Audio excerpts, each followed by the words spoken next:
tayo po ay maglalaba ngayon. Ayan po, naka-switch. Tapos, ito ang aking LABAMATIC. Ayan. Okay na po yan. Ngayon, gagawin natin, magpupuno po tayo ng tubig.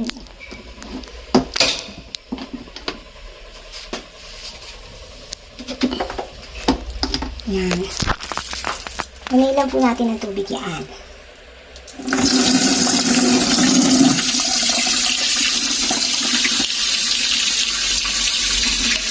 Habang nagpupuno ng tubig, dapat nakataas ang ating drainage.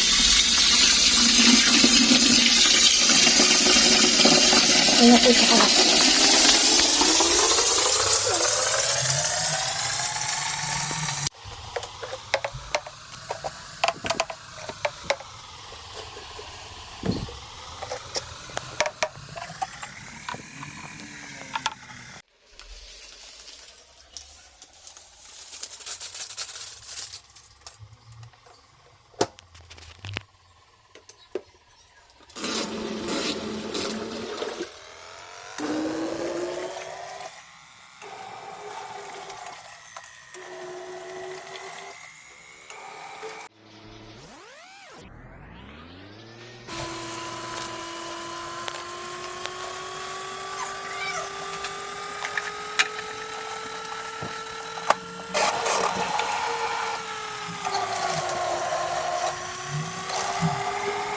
Okay, tapos na po ako sa paglalaba. Kahit paano, nakatatlong rounds din ako rito. Hindi ko naman siya pwedeng punuin, baka mamaya mag-overheat. Pero so far naman, for 6 months na ginagamit ko, okay naman siya. Okay na yung ganyan. Ngayon, for the last part, dahil sayang pa rin sabon, masabon pa rin naman, lagyan natin itong basahan. Actually, pwedeng 3 dyan, pero for the meantime, 2 lang ang ginawa ko.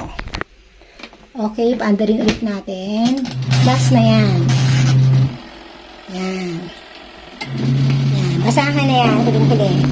Ngayon, ito naman, gagawin ko, i-spin dry ko na siya dito sa aking big washing machine. I-drain na natin. Tapos na.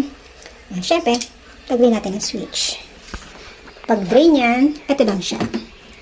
Bababa lang ito. Yan. Oops, dahan-dahan. Kasi medyo malakas ang flow niyan eh. O yan. Yan. Nilalagay ko dito.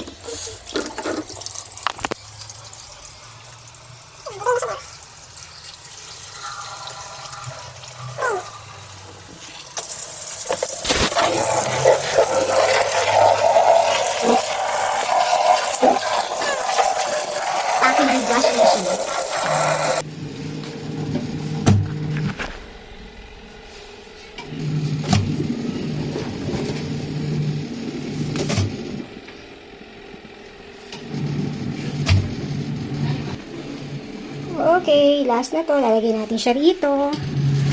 Spin dry na natin. Para mas mabango, lagyan natin ng, syempre, Fabcon. Ayan.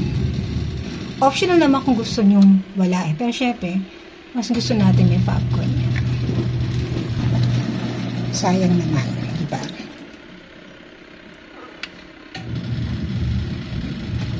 Sayang naman. Okay. Ayan. Okay. For banlaw na siya ngayon. Close na. On na natin. Dito tayo sa rinse and spin. Ayan, rinse and spin. Water level, okay na yan. For 22 minutes, okay na yan. Sige, i-play na natin. Ayan. Siya na mag-isa magbabalaw niyan. Parang hindi naman hirap akong magbanlawan. Okay na siya niyan. Sige, go na. Water.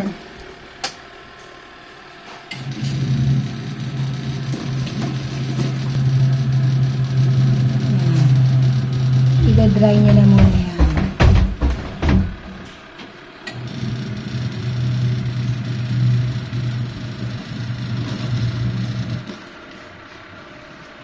For drying na yan.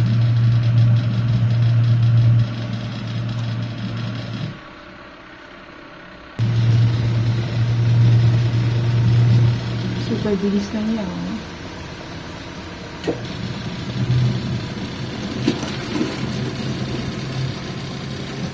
Remaining minutes.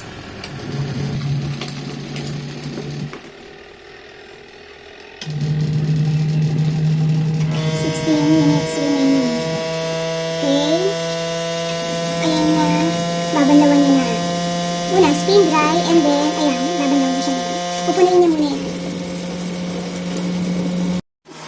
Nagpupuno pa rin siya. Kanina 90 minutes. Ngayon, remaining 14 minutes. 5 minutes pa siya nagpupuno. Medyo matagal kasi syempre depende sa lakas ng water level niya. Usually mga 5 or 6 minutes tapos na yan eh. Antay pa tayo. Mataas-taas na rin yung water level. Hinihintay ko na lang siya mag-stop.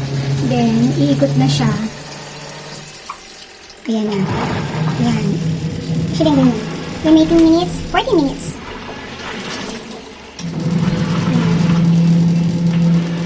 Ikot-ikot na siya. Laban-lawan na niya.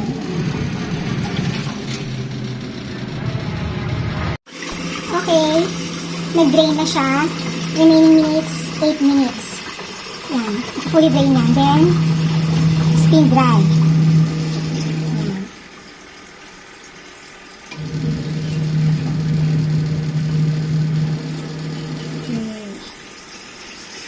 Ayan po, remaining 5 minutes, spin drying na siya. One time, banlaw lang ang ginawa ko.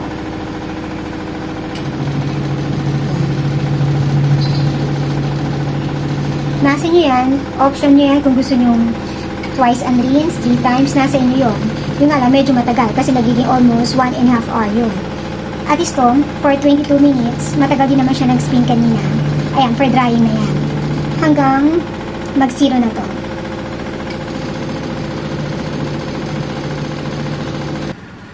Okay. Tatapos na ang ating drying yan. Remaining 1 minute. Hanggang sa mag-end na yan. Hindi natin pwedeng buksan to ha. Tandaan natin. Baka ma-error tayo. One time nagawa ko yun. Nag-error talaga yan eh. Ayan. Hintayin natin mag-end.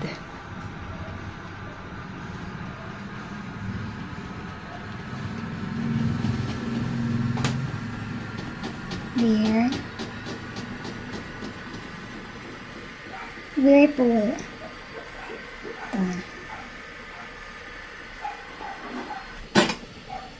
Okay. The magic sound. Kailangan natin marinig yon.